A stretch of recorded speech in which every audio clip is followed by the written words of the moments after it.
بسم الله الرحمن الرحيم. Okay, so quickly we'll try to read our Quran today, and in these verses, and if we take it to the heart, and if we realize the mercy of Allah subhanahu wa ta'ala, then it doesn't matter any depression, anxiety, as long as you have it from your emotional point of view, that will go away. Why? Because Allah subhanahu wa ta'ala forgives all sin. This is the ayah of Rahmah, I would say. Okay. So if we understand this, take it to the heart, inshallah, we will feel really, really good. Are you ready for this? Yes. Right? Alhamdulillah, in the previous sessions, we did learn a lot of things that what our character should be. And we learned it in the light of what Allah subhanahu wa ta'ala highlighted for us. Where should we do our charity? Who should we take care of, right? And what will happen? How the angels are making dua for us when we stick to our covenant with Allah subhanahu wa ta'ala, right? So in these verses, Allah subhanahu wa ta'ala is saying, A'udhu billahi minash shaitanir rajim, Bismillahir Rahmanir Rahim, Qul ya ibadiyallazina asrafu. So say, now say to who? Allah subhanahu wa ta'ala is asking or telling Prophet Muhammad sallallahu alayhi wasallam that, O Muhammad, tell my people. Which kind of people? The one who have transgressed. Where have they transgressed? Ala anfusihim, on against themselves. When we do something wrong, are we doing it against our own self? Yes. Yes. So Kul, say, O my slaves, those who have transgressed against themselves. What should they say? Or what do you tell them? La taqnatu.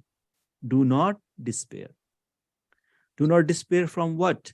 Mir rahmatillah. From the mercy of Allah. Why? Inna Allaha yaghfiruz dhunuba jamia.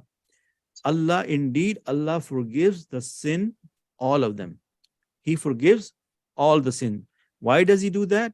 Because innahu huwal ghafurur rahim. Indeed, he is the oft forgiving and the most merciful. Yeah. Now I can go into some grammar here, but right now let's not worry about it. Let's just go into the meaning so that we can take it to the heart. Say, Allah is saying to Prophet Muhammad that tell my people, O my servants who have transgressed against themselves by sinning, do not despair of the mercy of Allah. Indeed, Allah forgives all sins.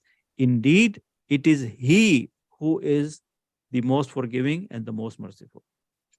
Are we happy already? Are we feeling? Yes, Are we feeling good? Okay, so Yes. now let's look at this. The call to repent. Is this the one? Yeah. The call to repent before the punishment comes. This ayah is a call to all sinners. Is it including Muslims and non-Muslims?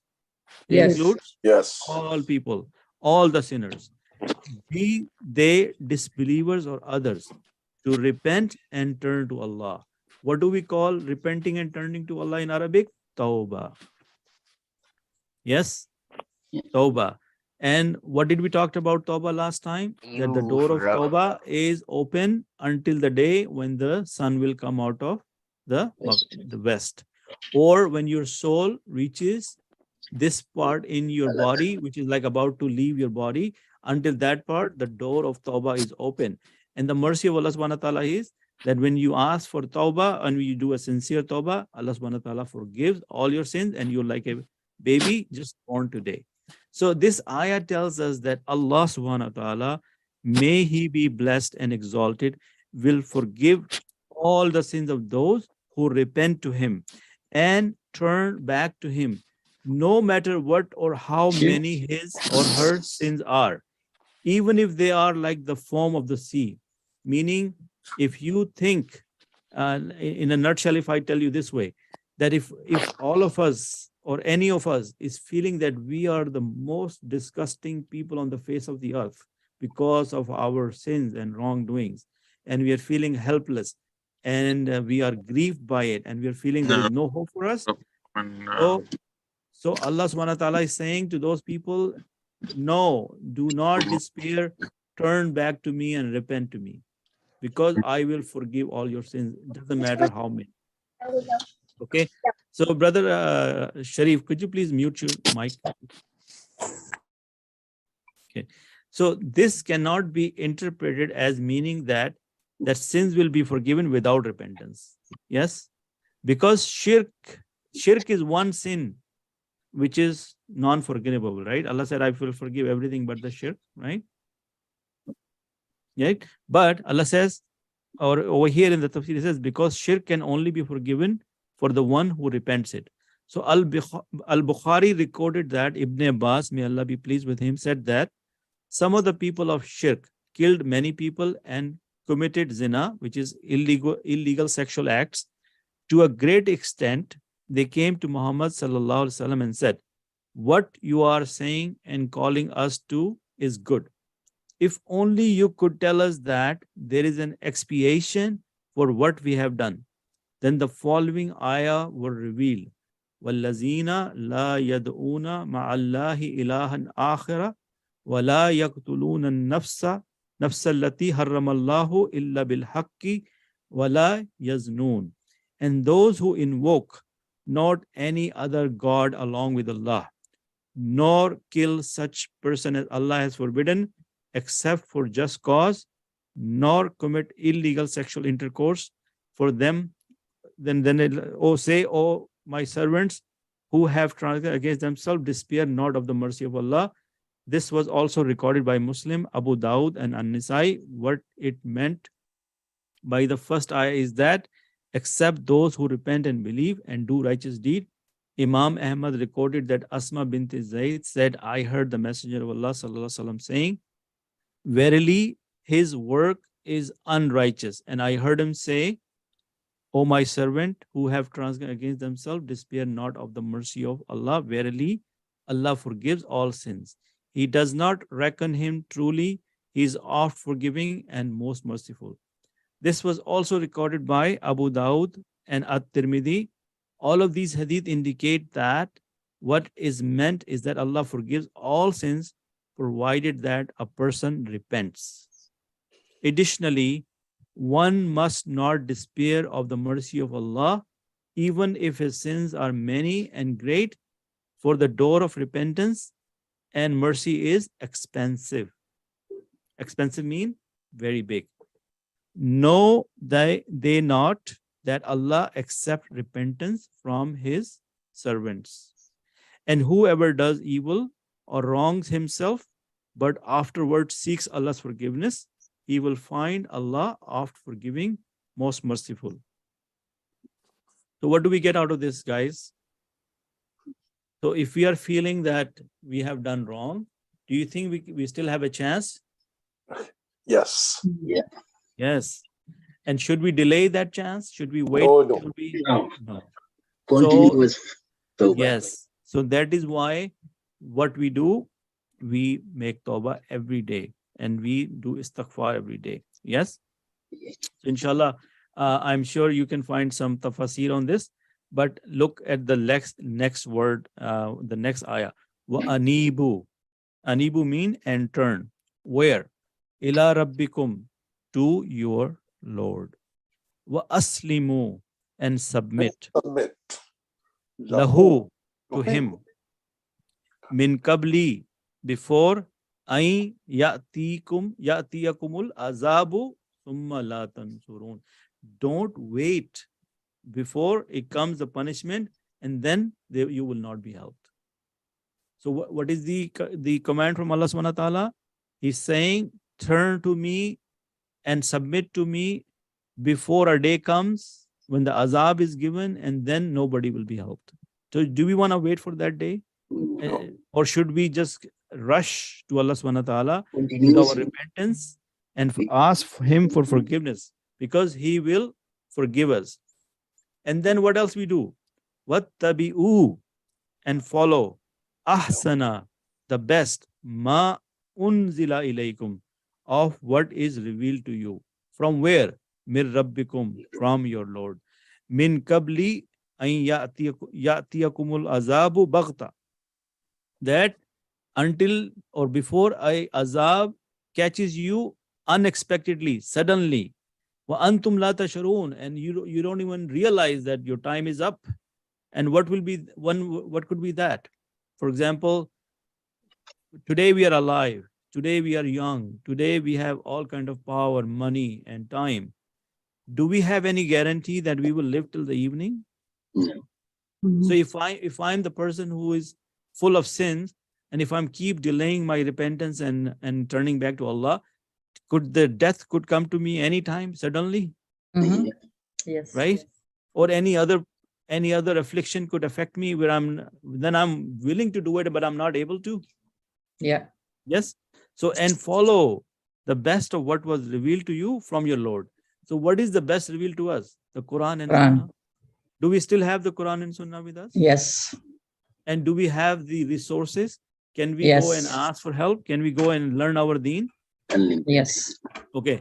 Now tell me, a person who is an ignorant or a person who is informed, who will be more God-fearing? Informed. Informed. And if you know your deen, would it be easier for you to act on your deen, or the person who have no idea what to do? If you have no knowledge of haram or halal, would you be able to distinguish between the haram and halal? No. Okay. So what is this? Is a wake-up call.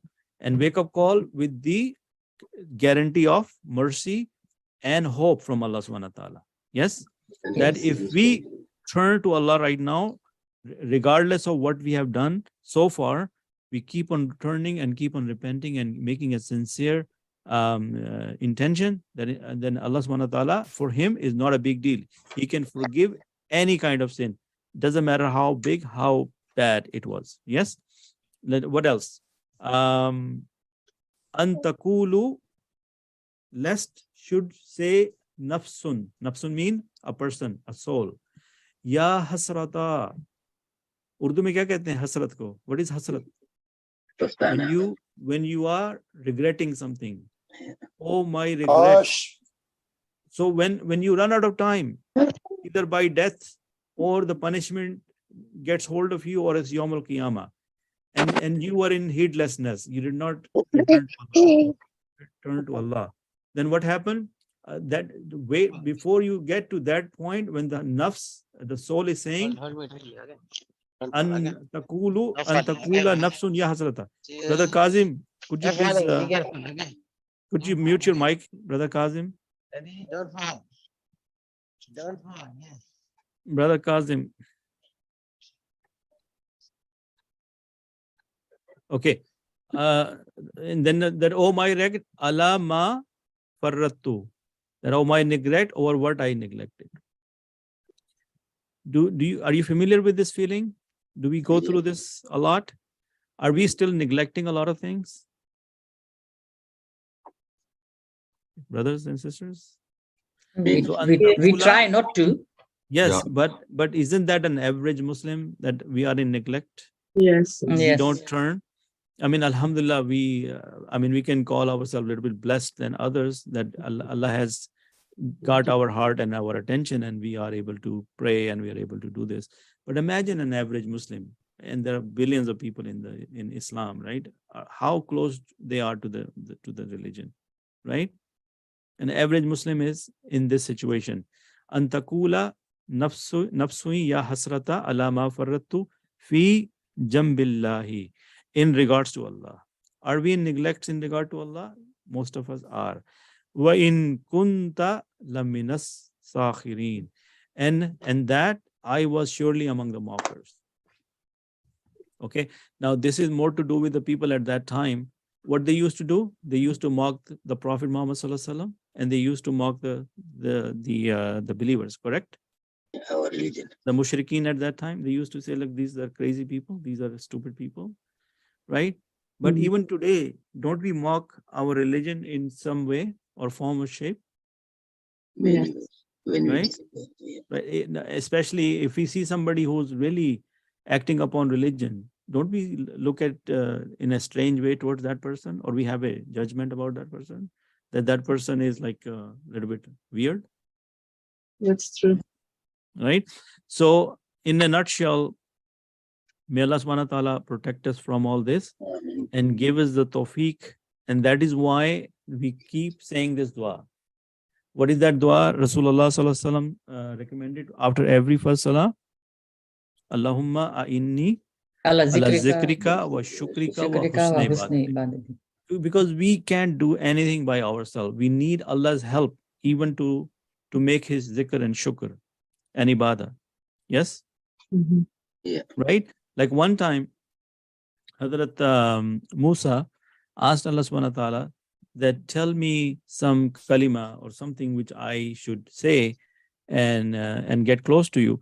And he said says La ilaha illallah. And Hazrat Musa said that, oh, this is something I can say, several times a day. Tell me something else. Allah subhanahu wa ta'ala still told him to say La ilaha illallah. Hazrat Musa insisted on it. So the third or fourth time Allah subhanahu wa ta'ala says, if you think this is so easy to say, why don't you ask Firaun to say it only one time? Mhm. Was Firaun going to say that kalima even one time? No. Yeah. No. Do you get the point? The point is that whatever we can do today is in extreme mercy of Allah subhanahu wa ta'ala. These 2 hours and the time before it and after that, if this is a pure mercy of Allah subhanahu wa ta'ala that he chose us to be present in this class, not because we were in a class, we were in the learning of the book of Allah subhanahu wa ta'ala. We learned the meanings of certain things, we learned the techniques, and we got closer to Allah subhanahu wa ta'ala. Do we feel closer to Allah subhanahu wa ta'ala, at least for these 2 hours? Yeah, definitely. Alhamdulillah. Alhamdulillah. So anything correct I said is purely from Allah subhanahu wa ta'ala. Anything wrong or slip of tongue I made is purely my fault. May Allah forgive me. And I hope that Ameen. you guys benefited from this session and you found this session very informative and useful. And I tell you one thing, this concept you have learned is a life-changing concept, especially when you are striving to learn the Quran and the Arabic language. Okay. This one concept is the most essential concept in Arabic language. Yeah. Do you guys feel that? Exactly. Yes, Right? Alhamdulillah. Alhamdulillah.